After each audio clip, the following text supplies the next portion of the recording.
About every 90s kids shows knows the Nickelodeon series Hey Arnold. The show is about a small boy with an odd-shaped head. That's about the first thing you notice. The oddly shaped heads the characters have. We'll get back to that later on. I wanted to tell you one thing first. The show isn't fiction. It's all happened. That's why there are a lot of life lessons in it. Arnold is a boy who lives in a fictional city. The city is actually New York. The poor area of New York, it's clearly visible that Arnold lives in a ghetto. He's just a poor orphan living with his grandparents, Gertie and Phil. Well, he believes he's an orphan. He's actually the child of the people he believes to be his grandparents. The grandparents are mentally unstable and told Arnold that his real parents, of normal age, died in a plane crash. That's not true at all, because Gertie and Phil were old when they made Arnold, and he born into a few conditions. One of them is hydrocephalus, the reason why his head is an odd shape. There is one type of that condition, and the one Arnold suffers from. That's called the Arnold-Sakari syndrome. It is the reason why the creators decided to call the boy Arnold. Gertie and Phil themselves are mentally unstable. That's because of their age. It is the reason why Phil was sexually abused Arnold. Phil says to Arnold that he's totally normal that a grandparent does this kind of stuff to their grandchildren. Arnold is then bullied for his oddly shaped head. This is where another condition Arnold has comes in.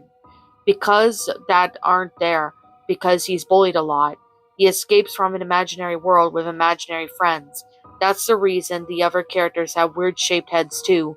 It makes him feel like he's normal, and no one can pick on him because of his head. This is also the reason why Arnold believes that his parents are his grandparents, and that his real parents died in a plane crash. His condition makes him believe that it's reality. But the reality behind this series is way worse. It is reality. It tells a story about a poor boy living in New York, and it's all based on facts. When the creator got lost in New York, he accidentally got into a poor area. It was really late, so he decided to stay in a hotel.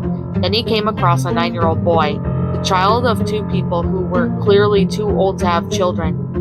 He saw that the boy was mentally unstable, and he believed that all the things he made up.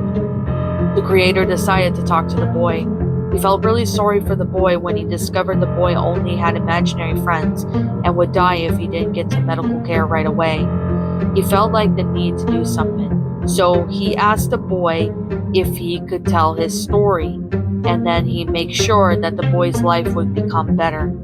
But he didn't. He just used the sad story for a TV program, and he just took advantage of it. All the misery was so successful as a children's program. He became rich and didn't care about the poor boy's suffering. He did not tell anyone about the way he came up with the idea for the series. He knew that if the truth would come out, it would all be done for him. No one would support a program created by someone who became rich over the misery of someone else. The secret was well kept for so many years, but when it all came out to one of the important people from the Nickelodeon found out, the show was immediately got canceled. So now you know it all, where the idea came from, what it really is about, and why it ended. The boy probably is dead by now. We can't help him anymore. But please, make sure no one takes advantage of someone else's misery ever again. We can help those poor kids again in ghettos, but not making a program about them. What's up, my pretties? It's the Lion Queen here. I want to appreciate you all for tuning into this video, and I do appreciate you guys supporting my video by giving this video likes and stuff. If you really enjoyed this video, be sure to leave a like, comment and subscribe if you're new, ring the bell for notifications to when I upload so that way you guys will get updated for whenever I upload. If you want to follow me on Twitter or DeviantArt, feel free to leave a follow on those if you are interested in following me on those socials. If you want to support my backup channel, known as Ms. Dark Shigo, feel free to subscribe to it, as a link to that will also be in the About page section.